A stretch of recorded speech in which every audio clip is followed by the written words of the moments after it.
sure we're recording. And we are. All right. In 3, 2, and 1. Hey, everybody. Brewery Underground podcast. Well, you know what? We have returned. And guys, it's the day after the Super Bowl that we're recording this. That's right. Scott, turn around. We have beer royalty in the house today. We do. And I was even going to say local craft beer celebrity in my book. Oh, stop it. Sure. But go on. This man wears a lot of hats, and we're going to get to him because I got a whole line full of stuff that he does here. But let's introduce our friend, Kramer Deans, the Beerded Brotha. Welcome. Hey, guys. What's going on? Good to Hey, see Kramer. You. Yeah. Kramer, and here's that list of stuff I was going to say. So Kramer, Taproom Manager at Crazy Gnome Brewery, host of the Beerded Tastings Podcast and YouTube channel, co-host of Thrift on Tap Podcast, an entrepreneur. The guy does it all. Did I miss anything? That's about it, but I'm sure ask me tomorrow it'll be something new. So. Kramer, were you at the Super Bowl? Were you down there representing? I watched it on TV. Worked right before. Did some Taproom Manager stuff, but I watched the Super Bowl yesterday. Had my beer and was ready. Yeah. You said you watched it in the tap room? No, I got home in time. Okay. So good. I watched like the very beginning, and then I drove home. So that's good. You get to spend time at home and watch it. Yeah, that's always the best. Oh yeah. Yeah. That's cool. You know, I have a very funny Super Bowl story to pass along.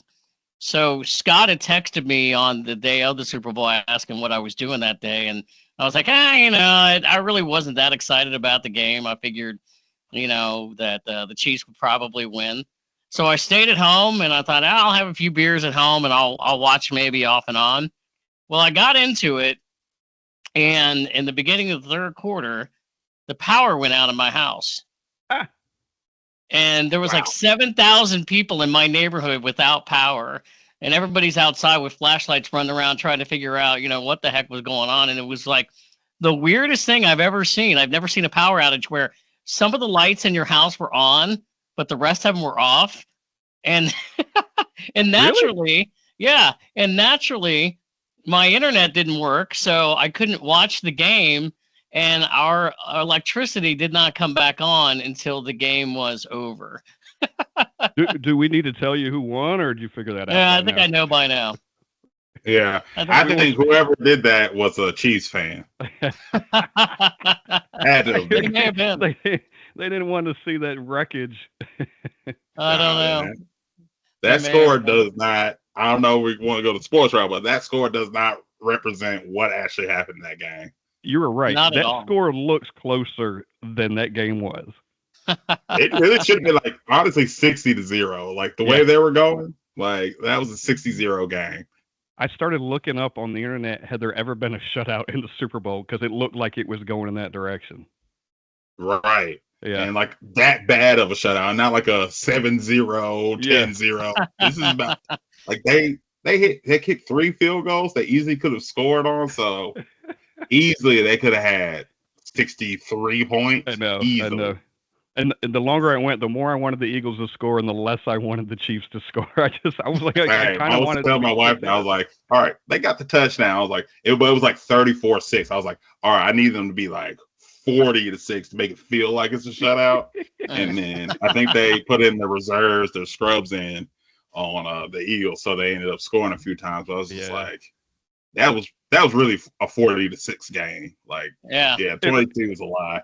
And the Chiefs didn't mess up the line either, because it was only 1.5, so there's so much of a spread there. They didn't mess it up for the bettors, Yeah, that's true. I didn't realize how much I wanted the Eagles to win, because I really wasn't like Steve. I wasn't really too into it, and then the Chiefs started getting a beating. I was getting hyped for the beating. I was like, yeah.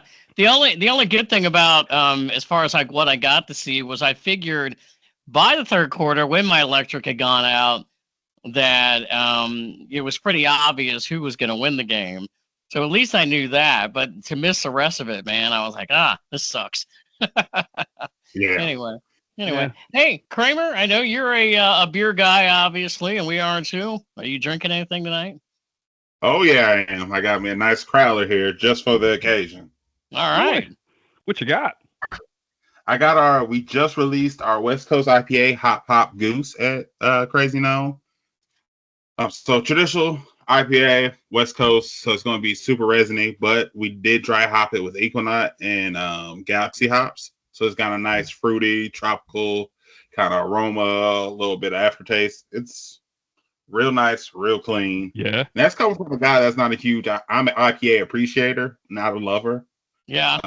So I feel like that's a pretty big deal, but that's just me.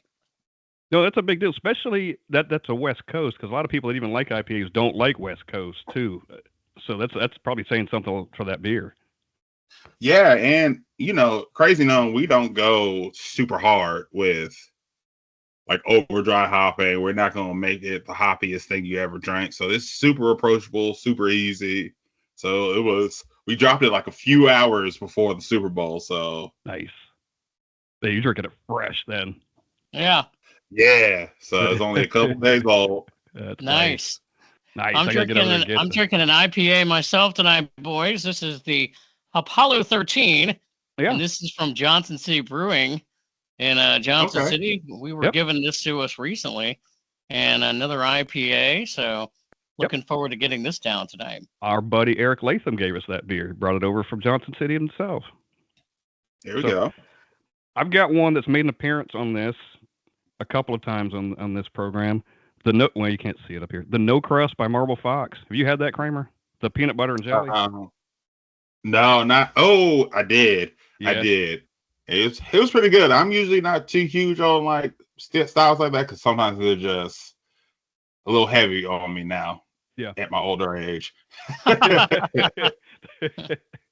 do. I could do like a 5 ounce of it, then that's it for me. Yeah.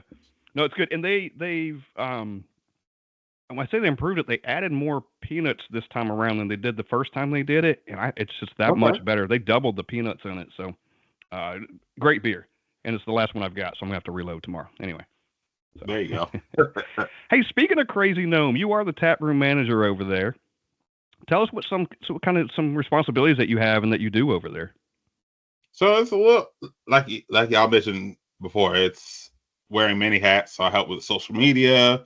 I help making sure staff is trained, hired, serve great beer, and make sure when I'm not there, whoever the bartender is, you're still getting equal, if not better, service and getting great beer knowledge. Make sure it's still good beer knowledge about certain beers. Just some real quick talking points that make you sound way smarter than you actually are when it comes to talking beer.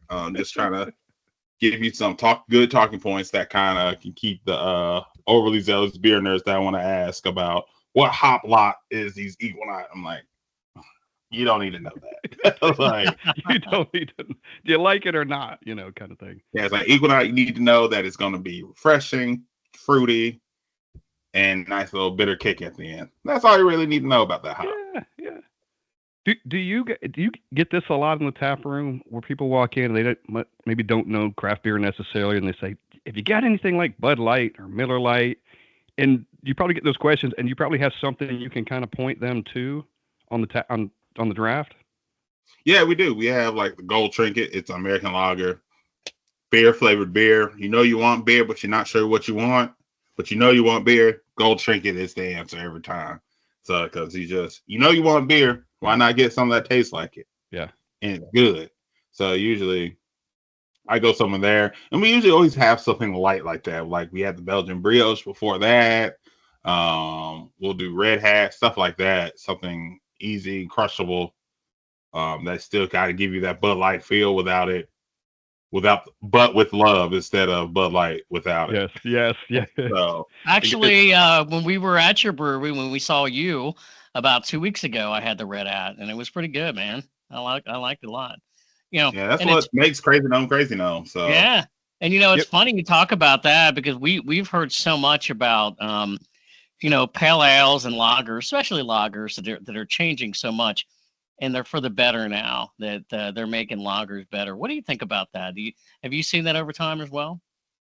I have, yeah, because actually everybody's trying to do you lagering everything properly. You allowing it to take time to get its rest and get its beauty sleep. Now you get to reap the rewards. Yeah, it takes 2 months, but it's a great day 2 months later because you got something super easy, crushable that a lot of people like and look at beer as being.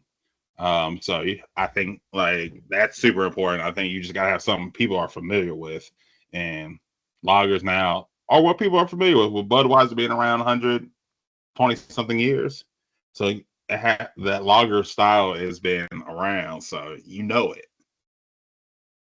Yeah, that's why they're still running Budweiser commercials during the Super Bowl. It's not, because of that style, because that style does still exist. It's probably, I don't know, in my opinion, better than ever.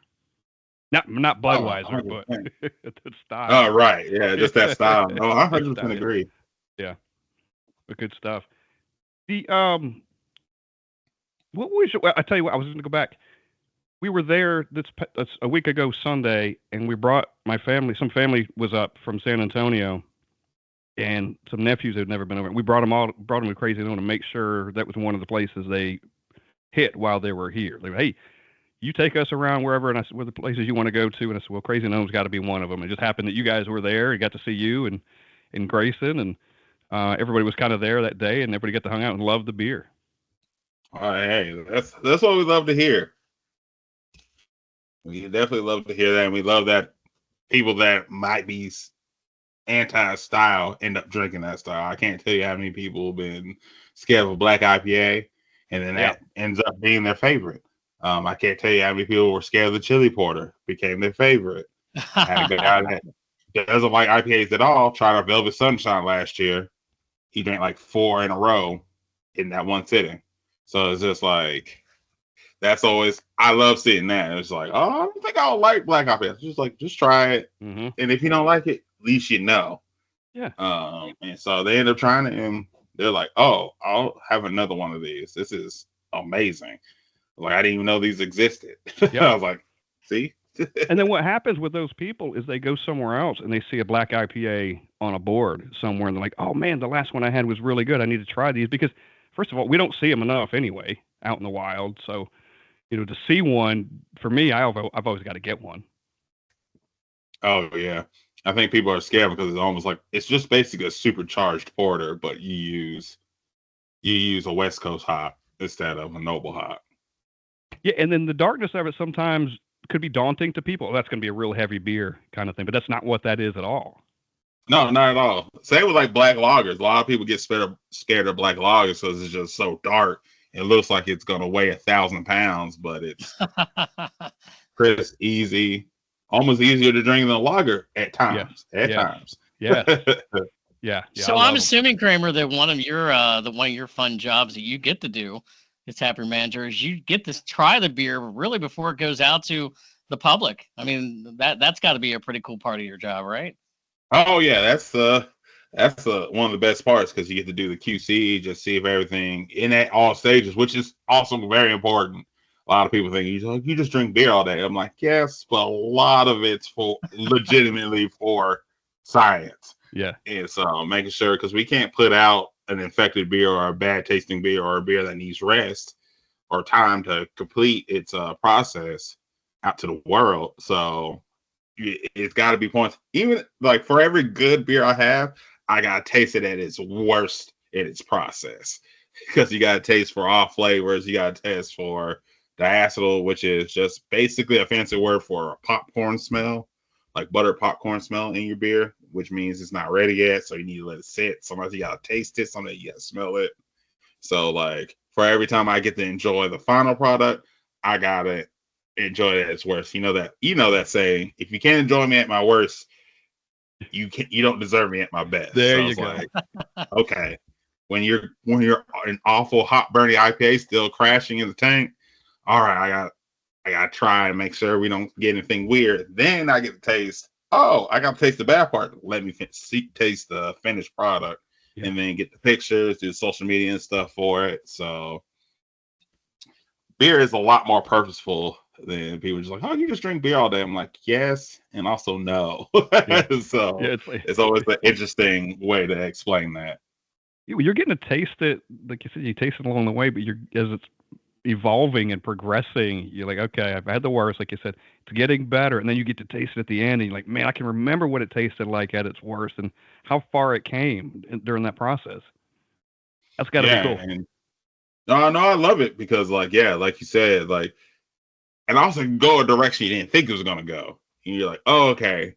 Sometimes think good and bad ways. You're like, oh, it's gonna be really roasty, but it ends up being more coffee flavored. And lo and behold, you wanted more coffee, but you were worried about the roasted flavor. Like you're like, oh yes, it hit coffee, great. Yeah. Or sometimes you're like, oh shoot, we gotta do something. And I call it the makeup of beer. Sometimes you gotta throw hops in there, dry hop it to kind of pretty it up sometimes. Yeah.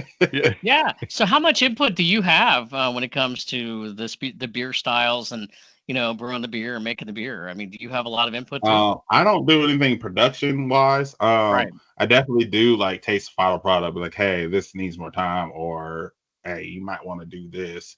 But for the most part, that's usually Grayson's MO. But I'm usually like I'm a good second set of eyes, second palate to kind of try things. Because yeah, you have that bias. You own a brewery, you make the beer, you're gonna do everything to make yourself believe it tastes good. Yeah. So, it's my beer. And everybody has that. Like, you make something. This is your podcast. You would hate for someone to criticize it. Even if they might be right, it would be hard to hear. Yeah, You're gonna do everything to make it believe the Brewery Underground podcast is fantastic. Right. Even like when it's like the episode was absolutely terrible. It's like even kept dropping out, the video kept freezing. You're like, oh, it's great, I don't think we can put it out there. Yeah. But yeah, somebody else coming like, yeah, Scott and Steve, don't put this episode out. Just re-record it. You're right. You're right. When we get those comments, I just delete them. There you go. They never happen. We just ignore them. Hey, everything's going great, guys. Yeah, things are fine here. Kramer, what was your introduction into craft beer and the craft beer community, or even as far as drinking beer and kind of working in the industry?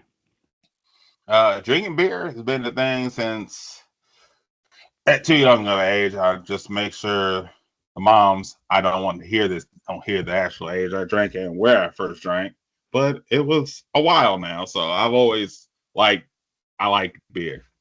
And so I thought I was cool all the way up to junior year of college. So I was drinking Bud Light Platinum.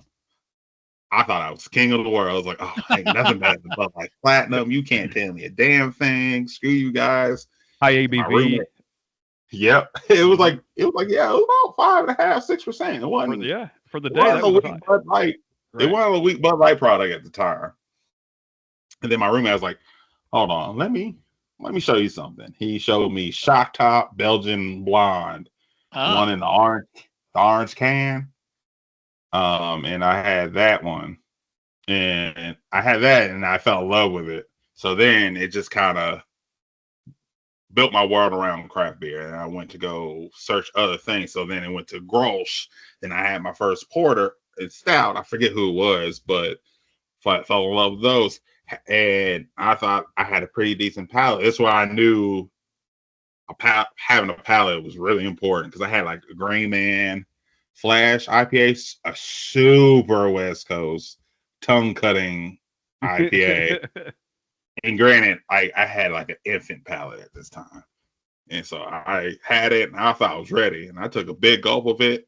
I thought I was going to die.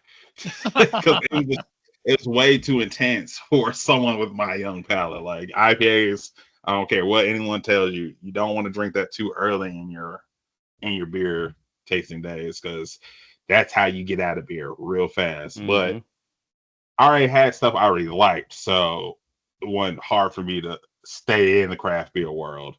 And then I started going to breweries and really liking the space. And then that's kind of morphed into how I got into the industry. And then I started worked at Tailgate at the beginning, and then I ended up over at Jackalope, and then I just been kind of rolling into space since. Yeah, your path to drinking beer, craft beer, is similar to mine. Like mine was Blue Moon, was kind of that.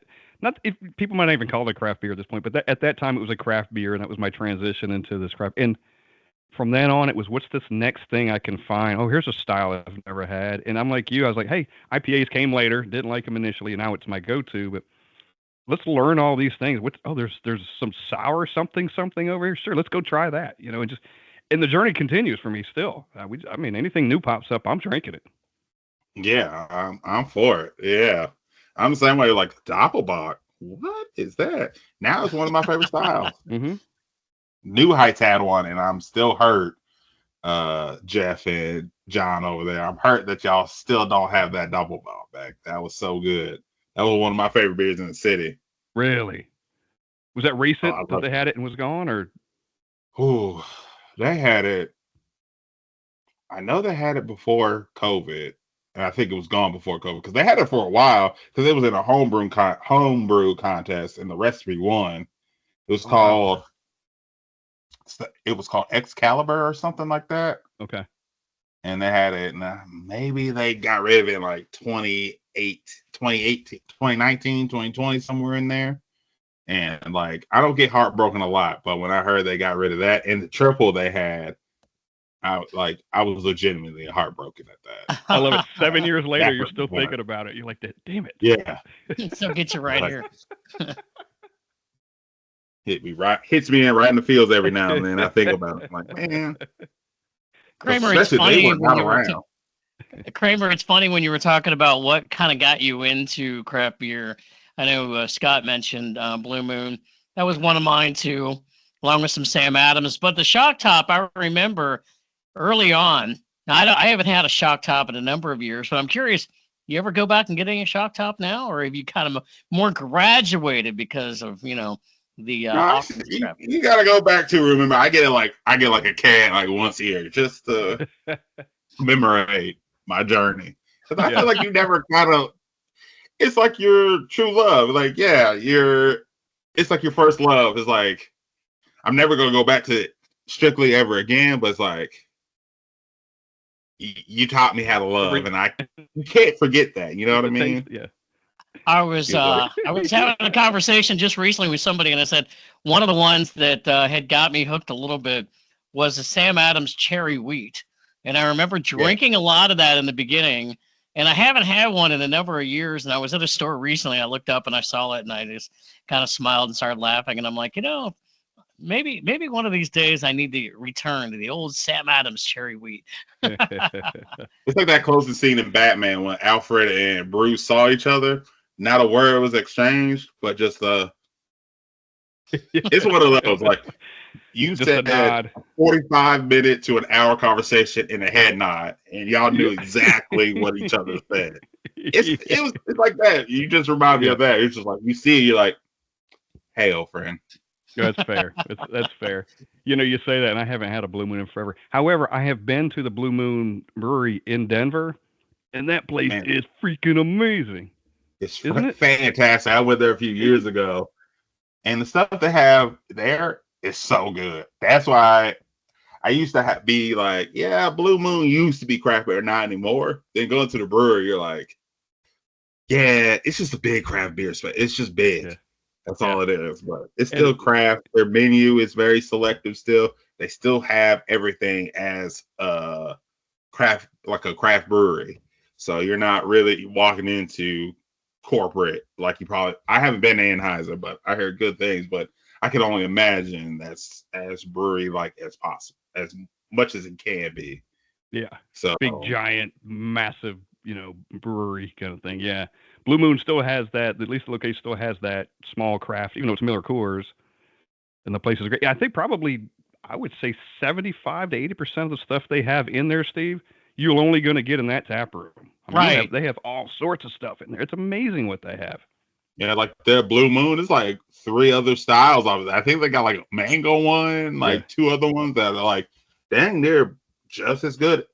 Dare I say, better than their widely distributed Blue Moon. I agree. I still say if I go somewhere and you go to a sports bar or something, and they're out of like maybe they just don't really have anything. They're probably gonna have Blue Moon. So I'm like, all right, you have Blue Moon at least. I can settle on that. I'm probably not drinking, most of the domestics that are going to be out there anymore. But if you got some Blue Moon for me, or if you got maybe something, seasonal on Sam Adams, I can generally handle that, Yeah, I'm not mad at that. No, although when you go somewhere, it is over there by the Coors and the Bud Lights. So, as far as the tap handles go, it's always in that section too. Yeah, with the Miller Lite Coors. The good stuff is on one end, and that stuff is on the other. Kramer, I'm curious because I saw on the website for Crazy Gnome, you came here from Atlanta, and you went to Belmont, I think in 2010. Is that right? Yeah. My freshman year was 2010. So do you remember when you came to Nashville? I mean, I've been here since 1998. Where were you go to? Where were your go-to places for craft beer options? Were you drinking craft beer in 2010, or was it after that time? No, I didn't really start drinking craft beer until about 2012, 2013. Okay. I was 18. I was a doofus back then. Yeah. So at that point, Nashville had just enough 18 up clubs, so I can go anywhere. I was trying to get anywhere that if you just order with enough confidence, they would have served you, because a lot of those bars had no handle on that at the time. Hence why probably ABC has cracked down like crazy the last few years. Yeah, I was probably the last generation to screw that up for everybody. So my apologies. I apologize for the generation, aka myself, because I was probably one of the main reasons why they did that. Well, lucky for Steve and I, we're older than you, so we were good. But I gotta apologize to the generation under me. You know what I mean? Yeah. But once you were of legal age, 21, and all of a sudden it's like you're starting to discover craft beer a little bit. Where were some of the places that you went first off here in Nashville? Do you remember? Man, there was Bosco right before, which was I always tell this story just like because it's just hilarious. I was working at Martin's Barbecue at the time, and so like I would close after a real busy shift. A buddy of mine, Casey, we would go to down 21st because we worked at this is when the Belmont Boulevard location was still new, like brand. It was the newest location at the time. So after a real busy shift, we'll go to Bosco's and have beer there. And the funny thing was, this night, me and my friend were hanging out there. We were having a good time. They're like, "Hey, you want to join the Mug Club?" And so we're reading, looking at the Mug Club. We were like the closest you can get to buying something without buying something, but times it by 10. That's how close we were to buying it. And then we begrudgingly left. And then the next morning, I get up on Facebook or something, and I just see like posts going national viral, like, "You hear about Bosco? You hear about Bosco?" I was like, no, what? They just closed this morning, like permanently, just out of the blue. Blah blah. I was like, I don't know if you remember, like Bosco's just closing out of nowhere on 20. It was on 21st by Vanderbilt. Yep. I was like, I don't know, you heard about that? I don't know if you guys were familiar with that story, but yeah, like I was there the night before this unceremonious permanent closing happened, and like I was closer than close to buying a Mug Club the night before. Oh my god! What a great no decision at that point, right? Like right, one of my best like investments ever. Yeah. So that's probably one of my first few experiences. What was the reason they closed? Did you ever kind of find out why it was so abrupt? And I just hear like the owner was garbage and just not a good person and not a good business, because he closed but didn't tell any of the workers. So people were coming in to work, and it was just basically a random note on the door and be like, "Yeah, we're closed. I don't know what to do. Okay, bye." Like, oh shit. He just left people in limbo. They're like, "Are we getting severance? Where do we go? What's going on?" Yeah, and there's still one location. I don't know if it's the same owner, but isn't there one still in Memphis that lives? I believe so. Yeah. I think so. Yeah. Yeah. Flying Saucer. Yeah, I know that. Yeah, exactly. The Flying Saucer and Bosco's And Blackstone, when I was like, okay, where are you going to go to get different beer? And you felt like you were high on the hog. You're not Yeah. just going Yeah, and getting the regular domestics, I missed Bosco's completely. I don't know how I missed it. It must not have been open long from when I got to Nashville, but I hear more about it now than I ever did 20 years ago. Yeah, so it closed probably, was that 2013, Steve, somewhere in there? That sounds probably about right. Yeah. It's probably 2014 because that location in Martin. I worked downtown. I used to work off of Music Road and down that area up until about 2000. What was that? 2008, I think. And so, like I said, Bosco's, the three I mentioned were really about the only decent choices around. Maybe the beer cellar every once in a while you could go and get something you had different. Hop Stop for a minute too. Yeah. What was that one? It was called Hop Stop. It was out in East. Do you know where Tiger Bar is? Mm-mm. I don't know. Or like the Fox Den, Nicoletto's. Okay. It's if you look up Tiger Bar now, Tiger Bar was Hop Stop. It was on that corner. Okay. Oh, okay. And so it was a late night spot. So like I would go on my midnight drives. Yeah. Drive around for like an hour, grab a beer, keep on driving. It was like because it would be like a perfect, because like East Nashville wasn't fully developed yet, so you could kind of wander your way through without running into too much traffic or anything. So I always stop over there, have a beer or two, and then get in the car, keep on driving. And so that was another good spot. I loved Flying Saucer because it was 200 beers. Oh my gosh. So had so many great times there. The same stuff. Yeah. So that's another time the city broke my heart. Like, yeah. I think so many great times at the Flying Saucer with friends, and just the amount of beer that you could get. And I mean, it was even back in that day they had 200 different beers on tap, and it was from all over the place. I mean, you would just go in there and you're like, man, I mean, this is cool. I can't, it's not you're just going in and getting like the 5 regular domestics that are going to be on tap at your local sports bars. Yeah, you're getting imports that you didn't even know were kegged. Yeah. Like I didn't know they did this in a keg. When did they do this in a keg? I thought it was just always in a bottle. Like even like Delirium, I was like, I just thought that I was always in those matte clay bottles. Yeah. That's the only way they served it. And y'all got it on a draft? What? But you got it nowhere else either. So it was just like, that exclusivity was crazy. And that's what I loved about the Flying Saucer. Yep. I think the growth of breweries in Nashville over the years is probably what led to their demise, honestly, because our beer scene got so much better here brewery wise. I think that's what I did. I had to just end up going to breweries instead of Flying Saucer anymore. Yeah, I can see that. So well, and I think the location got a little challenging too with downtown traffic, and I mean the growth. Because back in my day, the traffic in downtown it wasn't as bad as it is now. I mean, you can get through down there. And speaking of traffic, Kramer, so I'm curious. You're from Atlanta. All right. Do you have family still in Atlanta? Do you still go back there? Yeah, my mom, my sister still live down there, so I go visit quite often. And I got a bunch of my best friends live down there. I'm curious because we know Atlanta has a good brewery scene there. I mean, how would you compare the brewery scene from Atlanta to Nashville? Nashville's really good, but Atlanta's a little bit better just because it's bigger. So all of its areas are a little more developed. So you got neighborhoods within a neighborhood. Like East Nashville, you just got all of East Nashville. You kind of call Fatherland a neighborhood or Eastland, Inglewood, but it's not. It's just different, not like worse, but it's just different.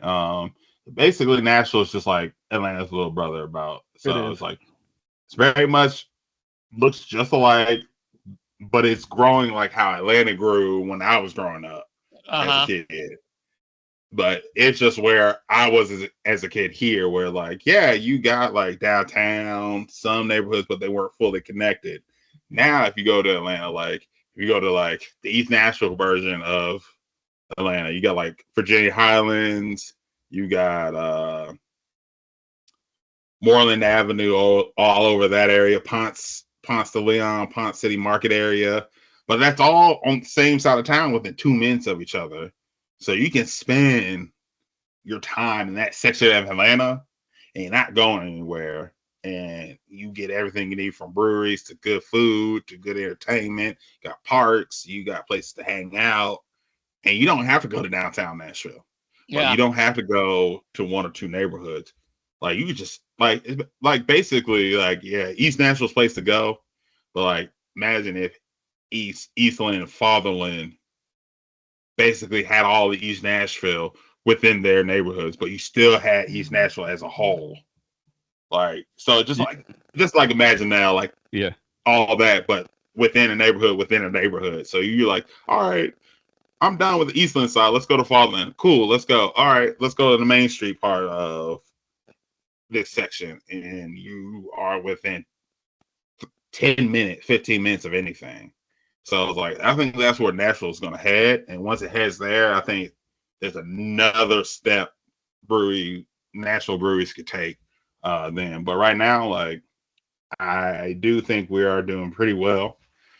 We have some breweries that opened up, some breweries that are moving, some places have returned. So it's not a scary place to open up a brewery right now. The industry is a little weird right now, but I think it's just balancing out at this point right now. That's just my humble opinion. You make a really good point. There are breweries closing. We've seen that in the last year, well, even longer than that, but here and across the country. But then you work for a brewery that is expanding, and there's a couple breweries in town that has expanded. So there is growth still, but there is a settling out at the same time, which is kind of weird. I still like to see the growth. I love that Crazy Gnome's adding another location. We're going to talk to Grayson here in a few weeks about that. But what's your perspective on that? Like, not that there's a reason that things are closing or places are closing, but it is a weird kind of settling out kind of period, isn't it? Yeah, I think it's just like what every industry does. You explode for however long, whether it's 2 years, 5 years, 100 years. And then it gets where that mushroom cloud stops growing. Now the dust is settling. And amongst the dust, some things are getting damaged. And so in this case, things close. And I think that's just more so about like people riding the coattails of the explosion and not realizing the business side of the liquid in this glass. Yeah. And so I think a lot of people are like, hey, I homebrew for 10 plus years. I got 5 or 6 recipes people really love. Let me buy this random warehouse in this developing neighborhood, build a couple draft lines, put a couple seats in here. Y'all drink my beer, and every time I put something out, y'all come running. Which was the recipe? If you were just kind of halfway paying attention while you were drinking, you can notice that like just things were clicking. It was like all these people were popping up. Now COVID hit, people's taste buds change, people's health decisions change, and people what they want in a space change. Now you can't just be like, oh, you put Eureka and Galaxy in a hops in an IPA. I gotta try that. I'm running there now. It's like, all right, cool, you did that, but like, everybody's looking for that experience now. So now you're like, man, I did drink a lot. It was nothing. I'm sure for y'all, it was nothing for me to go to 4 or 5 breweries in a day. Same. And go to that extra if you're feeling real spicy that day. And now it's like, because you might go to 2 really good ones that you know that like, man, I love. I'm just making up names. It's not necessarily good or bad, but it's like, all right, I'm gonna go to Beerded Tasting because they just dropped Ever Clever. Oh my god, that I gotta get that. And then I gotta go to my next favorite place, Crazy Gnome, because they just dropped the Red Hat. And then you might have a few others. You're like, I really like the owner. Me and the owner are cool, but the beers are just okay. Yeah. Now COVID hit, you're like, I'm gonna go to 1 or 2 breweries. If I go to the third, it's gonna be a long day tomorrow. So where do I want to go? Well, how do I expand my experience now, where I can have a good time, but also good beer at the same time? Because you got to get away with a bad experience, but your beer is good. But you could get away with a good experience, the beer not good, because you're like, I like Steve and Scott's brewery, but now you're like, I love Scott and Steve, but do I want to use my trip on their brewery when I could go to Johnny's and Crazy Gnomes? I think I'm going to go to Johnny's and Crazy Gnomes because I want Yep. good beer and a good experience. And I'll just say, hey, it's just Steve and Scott some other time. And I think that kind of happens. So I think people kind of getting into a point where like they're panicking because like people are falling off. I'm like, it'll bounce back out. And most industries do that are viable, right? The ones that don't work, there was never really an insight, or it was never meant to make it anyway. Yeah. Yeah, that dollar we've talked about on here, that dollar doesn't spread as far. I'm going to pick 2 instead of 4, like you said. I'm just going to focus on these and spend the same amount of money, but I'm going to do it in just a couple places now. But Steve and I do that thing. Like Murfreesboro is a good example for us. We'll make a trek out there once in a while, and of course we're missing Mayday now and Panther Creek, but we'd go and we'd make sure we could hit as many as we could in that day, whether it be 4 or 5 or whatever, because that was spend the whole day out there and get all the experience, hit them all, and come back through, hit Deep South Growler on the way back, and then kind of maybe hit Champy's out there for a little food. But it was an experience for us, that whole just spending a day out in that area. Yeah. And Kramer, we don't want to give this away too much because we're actually going to be talking to Grayson about this soon. But how exciting are you personally? The Crazy Gnome is going to be moving soon into a new location, and it sounds like the brewery experience is going to be a big part of that. I mean, that has got to be pretty cool knowing that you guys are going to be part of that evolution. No, I no, it's very exciting because one, we are going to fix a lot of the things that were just plaguing us, like parking. We're going to have our own parking. That's going to open when we open and close when we're going to close. So it's not open. We don't get parking after 8 on these specific days, but only if Dragon Ball Z is on in Japan at 3 p.m. And it's not a lot of like moving parts. And we get 3 spots, but kind of not 3 spots. Yeah. In front of the liquor store. We get all of our spaces. We open at noon. The parking opens at noon. We close at 10. The parking closes at 10. And we're within a neighborhood, so we're walking distance from a big clientele. So we're just in a situation to the point where it's like it's ours to screw up. Like, it's exciting, but it's yours at the same time. It is yours now. That's the thing. And it's ours. Yeah, mm-hmm. We're not at the power of anybody except ourselves. Like I said, it's like it's for us to screw this up. Yeah. At this point, So bigger spot, bigger tap room, be able to do bigger events, all this stuff, have a space for doing little shows and stuff, even live podcast episodes and things like that.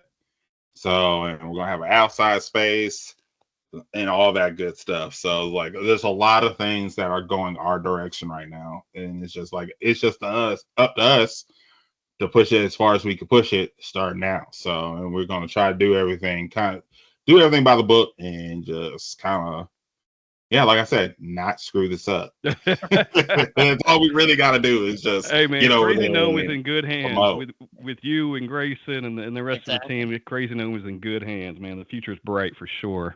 No, I'm really excited just from Taproom Manager side, like, because Grayson's going to do more ownership stuff for Taproom Management and maybe just really look at like what we need to do as a culture. And so I'm super excited to work on new training sessions. And so when y'all come in, it's still going to be Crazy Gnome, but it's going to be the grown version of it. Like we're here from infancy to our young adulthood now. Now we're getting ready to go. Ooh. We graduated to college and we're getting ready to hit the real world now. Even though we've been in the real world business-wise, but like just that growth and stuff, you're going to the next level. So it's a lot of different things. What happens when you grow, you got to learn new things. You got to relearn things, unlearn things, and good point. Things like that. So when you walk in, it's going to be the same vibe, but it's going to be more of the realized vibe. You're going to walk in and be like, oh, now this is Crazy Gnome. Yeah. Awesome. Crazy Gnome was cool at 948, but when we go to 1005, it's gonna be like, oh, okay. We see it. Yeah, we see you growing up Here, now. We we see see the you. purpose. We feel the purpose. The And we gnome got a feel little that, bigger. you'll feel Huh? that excitement with everybody. The gnome has grown up a little bit. You Mm-hmm. mentioned, and we mentioned this at the top of the podcast, the word podcast. You, Yep. my friend, are a part of two. One is your own, Yes. and you're a co-host on another one. So you are the host of the Beerded Tastings, right? Mhm. Which I love because not only do you the podcast, the visual too. You do some video stuff too at beer fests and things and all sorts. And I love those. So, and then you're the co-host of Thrift on Tap podcast. Talk about those, man, and what's the difference between them, and what do you like to do on them, and kind of who are your guests, and just kind of tell us about both podcasts. So my main podcast is the Beerded Tastings, and that's just getting Black people into craft beer through education, conversation, and genuine connection. And so I mainly interview different Black people that do really cool things in the city, whether they're a socialite, whether they're a DJ, they work in politics, they own a business, just things like people I think are doing really cool things that need a better light than what they're getting. So I've interviewed artists. I've interviewed the guys from the Nashville Black Market that hosts every first weekend of the month at the farmers market, I believe. So I've done stuff with them. So you guys saw me doing a guy that owns a nonprofit, played in the NFL for a little bit. So it just kind of goes everywhere. And we go to different breweries just so people can see the space and walk in and literally see what they're drinking and where it comes from and things like that, and just show them the areas. And like, I can't tell you how many people are like, I lived here 10 years and I've drove down this street, did not know what this was. And things like that. They didn't know what a And crazy so gnome was or something like that. yeah, and I took someone in New Heights when they had that old mural up there. It's like, I see this mural all the time. I did not know this was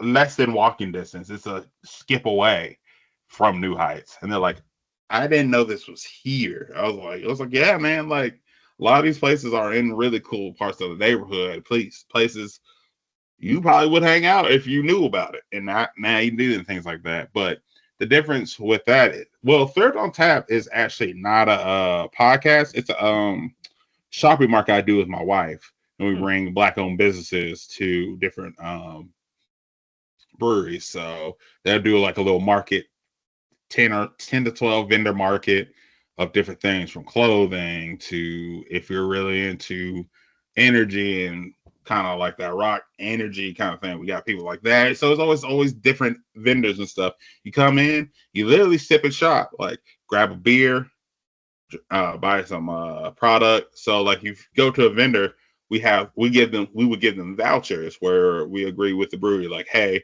they buy something, they get a beer or get a discount. So it kind of, one, incentivizes both incentivizes everything. You purchase from one of these vendors, help them build their business and the empire they strive to get to. But also, you get to try a new place and you get to try a discounted, usually do like half pour or like a 5-ouncer. So you get to try something you never would have tried without coming here. Yeah. And so it's just like a perfect bang for the buck. We haven't done it in a while. Me and wife have been a little busy with life and stuff. But when we were doing it, it was always a really good response. A lot of people, same kind of thing. I didn't know this was here. This is cool. This beer is really good. Like, how long has it been here? It's like, so it's a lot of great engagement, a lot of great ways to start genuine connection and just help bridge that gap in a natural way. Because a lot of times, I'm sure y'all seen it, there's always beers that have like a hip hop album on it, or they make some sort of hip hop reference, and it's the whitest people in the building. And so, like, we've all seen it. Like, if you got eyes and are halfway paying attention, you've seen it once or twice. Yeah. Where you're like, oh, they have Notorious B.I.G. in here, and it's the whitest dude named Jeff. It's like, oh, okay. So it's like just raising that gap. Like, hey, we're hosting these people. Come check it out. Buy some merch. Check out this place. Because at the end of the day, I don't get offended when people don't like beer. I just want you to understand beer. Yeah. It's like, it might not be for you, but guess what? You might know 2 or 3 people that would. And we'll take that as an industry. For sure. And it's such a social thing, too. If you get to a brewery, whether we've all hung out at places we might not have liked the place or whatever, but to hang out in a social environment, and you got your friends around and like, oh, man, the vibe of this place is cool. Maybe they don't like the beer. Maybe that the brewery has something else for someone, too, which is part of the whole business thing, right? Of brewery having something for everyone. But just to, like you said, you kind of teaching somebody something that they didn't know. And you're like, holy shit, I'm coming back here. Yeah, like I told my friend, they do the Nashville Black Market. We did Fate the Forest, and they could not get over the aesthetics of Fate the Forest. Yeah. They're just like, this place is dope. Like, how long has it been here? 2 years? What? I didn't hear about this. I love the Victorian. They got NBA. They got 1800s. Then a splash of 1993. Yeah. That NBA Jam game with NBA Jam. Everybody but then they hear that there's ready to drink cocktails at one. They're like, oh. So it's like, I don't have to get stuck or feel like I'm forced to drink beer because I'm hanging out at a brewery. It's like, oh, they got a cider. Oh, they got some wine. Oh, they got this little ready to drink cocktail and things like that. Of course, the breweries want you to drink their beer, but the fact that they get you in there and get a new set of eyes in there and a new energy that you would have gotten any other way, tends to kind of like ignite people's inspiration a little bit.